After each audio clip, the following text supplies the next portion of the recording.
আসসালামু আলাইকুম। এই নতুন স্বাধীনতার পরে ভারতের সাথে বাংলাদেশের একটা সম্পর্কের অবনতি হয়েছে পরোক্ষভাবে। মানে সরাসরি ভারত বাংলাদেশকে সেভাবে কিছু বলেনি, বাংলাদেশ ভারতকে সেভাবে কিছু বলেনি। কিন্তু শেখ হাসিনা যেহেতু ভারতে গিয়ে অবস্থান করেছে এবং ভারত অল্প কিছুদিন তাকে রাখবে, এখন শেখ হাসিনা অন্য একটা গন্তব্যের পথে আছে, চেষ্টা করছে দুবাই, বিভিন্ন দেশ চেষ্টা করে এখন দুবাই, সৌদি আরবের দিকে চেষ্টায় আছে।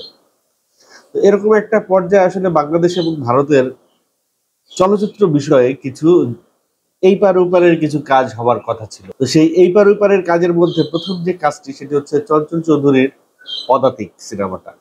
তো 15ই আগস্ট চঞ্চল চৌধুরীর পদাতিক সিনেমাটা দুই বাংলাতেই রিলিজ হওয়ার কথা ছিল এবং চঞ্চল চৌধুরীর কলকাতায় যাওয়ার কথা ছিল এই সিনেমার প্রচার পাবলিসিটির জন্য।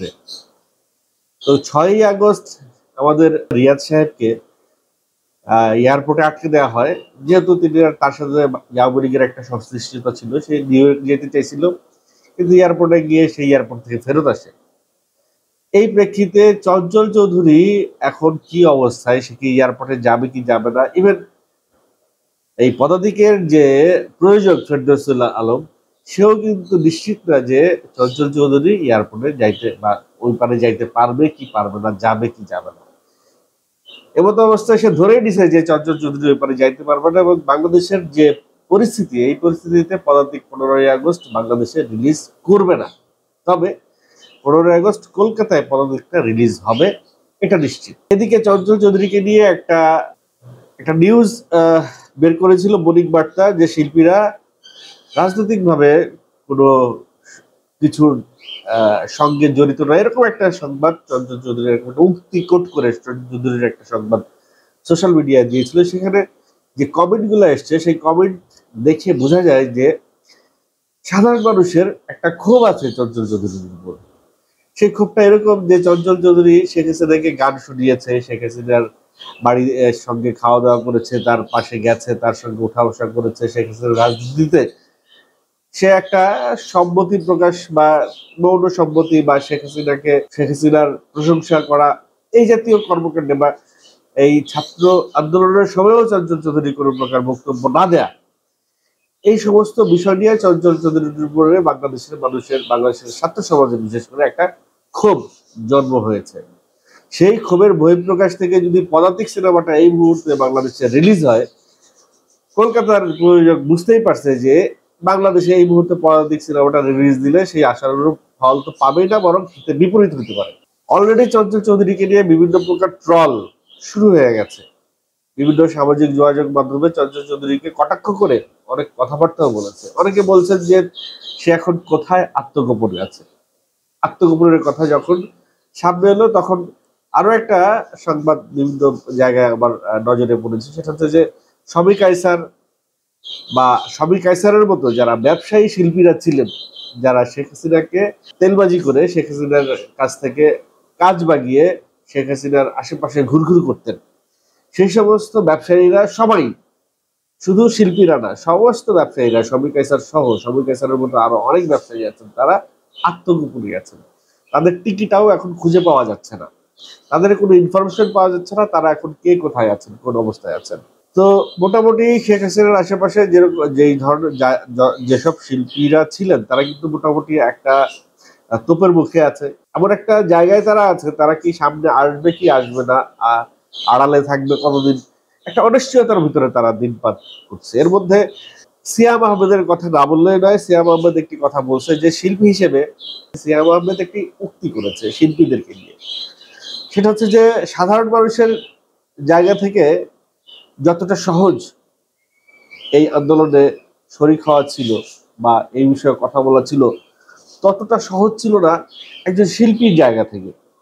একজন শিল্পী যদি একটি স্ট্যাটাস দেয় বা একটি কথা বলে বা কোনো সরকারের বিপক্ষে যায়, তাহলে তার কাছে সরকারের এমন এমন জায়গা থেকে, এমন এমন ব্যক্তিবর্গের কাছ থেকে তার কাছে ফোন যায় যে সেই শিল্পী সেই ফোনটা পেয়ে হয়তো স্থির থাকে, সাধারণ মানুষ সেই ফোনটা পেলে ভয় পেয়ে যাবে। তো নানা রকম ভয় ভীতির কারণে অনেক শিল্পীরাই মুখ খুলতে পারে নাই, অনেক শিল্পীরাই সামনে আসতে পারে নাই, অনেক শিল্পীরাই তাদের ভেতরের যে কষ্ট, সেই কষ্টটা শেয়ার করতে পারে না। সেদিক থেকে কিন্তু শাকিব খান এই এই ধরনের কিছু, শাকিব খান বা আরো অনেক শিল্পী সিনেমার এই ধরনের অনেক কিছুই তোয়াক্কাই করে নেই। তারা কিন্তু একেবারে 17 তারিখ থেকে শুরু করে 5ই আগস্ট পর্যন্ত সামাজিক যোগাযোগ মাধ্যমে তাদের একটা প্রতিক্রিয়া তারা ব্যক্ত করেছে। তবে রাস্তায় যদি কোনো সিনেমার কোনো হিরো নেমে থাকে, তাহলে সে হিরো সিনেমার। হ্যাঁ, মোশাররফ করিমের সিনেমায় প্রধান চরিত্র করেছেন, কিন্তু সিনেমার কোনো প্রথম সারির হিরো যদি রাস্তায় কেউ নেমে থাকে, তাহলে সে সিয়াম আহমেদ।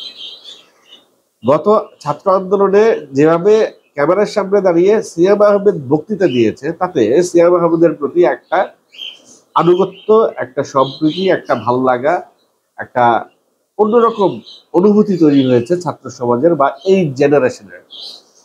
সিয়াম আহমেদের সাথে সিয়াম আহমেদের বন্ধু বা তার ব্যাচের অনেকেই, সালমান মুক্তাদির, বাঁধন, মম, বর্ষণ, ইমতিয়াজ বর্ষণ, আর অনেক অনেক তরুণ অভিনয় শিল্পীরা রাস্তায় নেমেছিলেন এবং স্বৈর শাসক শেখ হাসিনার বিরুদ্ধে সরাসরি কথা বলেছিলেন নির্ভীকভাবে। তো সেই সমস্ত শিল্পীরা তো স্বাধীনতা, নতুন স্বাধীনতা পাওয়ার পরে বা নতুন বিজয়ের পরে প্রশংসা বাক্যে উদ্ভাসিত হচ্ছেন। তো যে সমস্ত শিল্পীরা আসলে ওই কাজটি করতে পারেননি, তারা একটা ট্রলের মুখে হয়েছেন,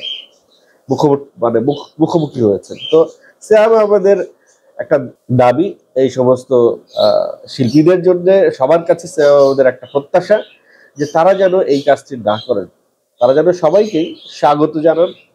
এখন যারা আগে আসেনি বা পরে আসছেন বা পরে কোনো কথা বলছেন, সবাইকেই যেন স্বাগত জানায়, সবাইকে নিয়েই নতুন বাংলাদেশ গড়তে হবে। বলছিলাম কলকাতা এবং বাংলাদেশ সম্পর্ক বিষয়ক যেই চলচ্চিত্রগুলো, সেই চলচ্চিত্রের কথা।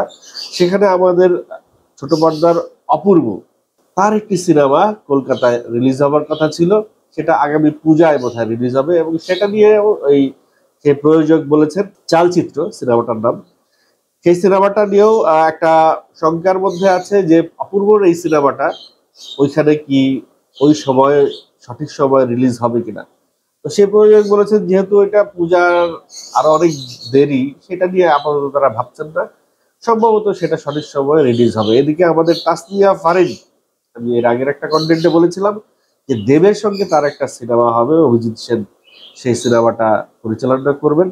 সেই সিনেমাটা নভেম্বরে শুটিং হওয়ার কথা।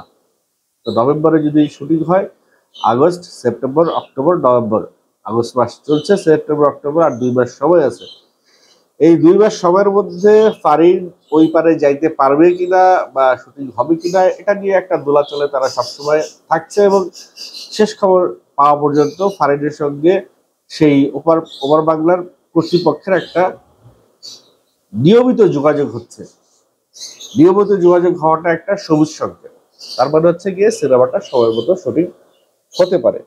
তো ফারিনের এই কাজটা যদি হয়, তাহলে দেবের সঙ্গে, সুপারস্টার দেবের সঙ্গে ফারিনের এই অন্তর্ভুক্তি একটা বাংলাদেশের নায়িকাদের জন্য একটা মাইল ফলক হবে।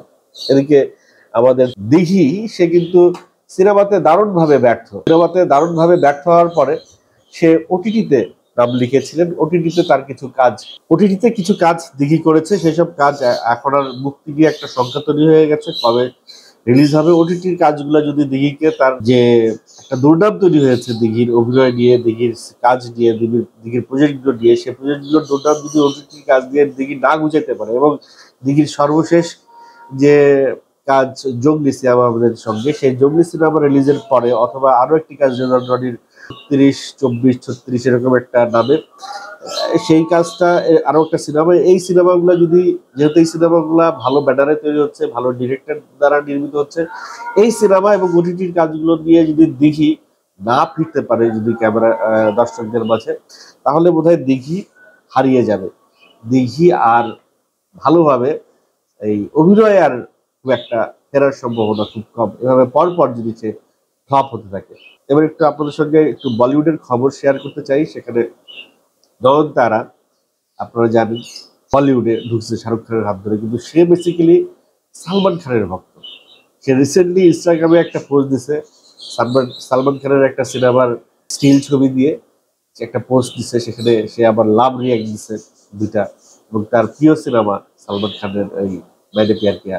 সালমান খানের প্রতি তার যে একটা ভালো লাগা কাজ করছে এবং সালমান খানের মধ্যে তার একটা সফট ফিলিংস আছে, সেটা সে যেভাবে প্রকাশ করছে সেভাবে কিন্তু শাহরুখ খানের ব্যাপারে সে সেভাবে এতটা প্রকাশ সে করে নাই। তো এই নায়িকাদের আসলে এইসব পোস্ট, এইসব মেসেজ শেয়ার করা মানে হচ্ছে যে তারা কিন্তু সেই সব তারকার প্রতি দৃষ্টি আকর্ষণ করতে চায়। সরাসরি তো আর মানে তাদের তো একটা পার্সোনাল জায়গা আছে, পার্সোনালিটি আছে। তো সেই জায়গা থেকে সরাসরি আর নায়ককে গিয়ে তো আর বলা যায় না যে তোমার সঙ্গে আমি একটা সিনেমা করতে চাই। অদূর ভবিষ্যতে সালমান খানের সঙ্গে এই নয়নতারার যদি একটা সিনেমা আপনারা সিনেমার ঘোষণা পেয়েও যান, এতে অবাক হবার কিছু থাকবে না।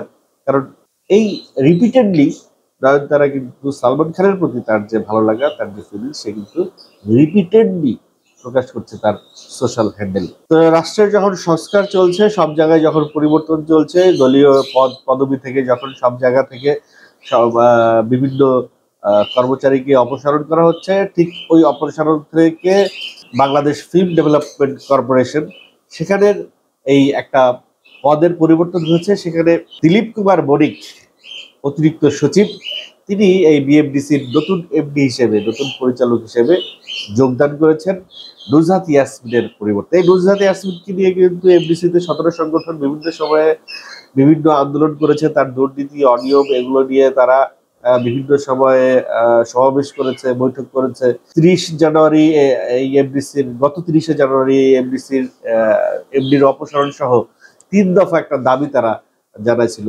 এই চলচ্চিত্র সংশ্লিষ্ট 17 সংগঠন। এর মধ্যে একটা ছিল যে এফডিসিতে এই নুজহাত ইয়াসমিনকে ঢুকতে দেওয়া হবে না, এরকম দাবি দাবার প্রেক্ষিতে এবং এই সরকার যখন পতন হলো এবং এই দলীয় যে নিয়োগ, সেই নিয়োগগুলোর বদল করতে এই দিলীপ কুমার বণিককে সেখানে বসানো হয়েছে। দেখা যাক এখন বিএফডিসির কতটা পট পরিবর্তন হয়, কতটা চলচ্চিত্র কতটা পরিবর্তন হয় এই নতুন রাষ্ট্রে।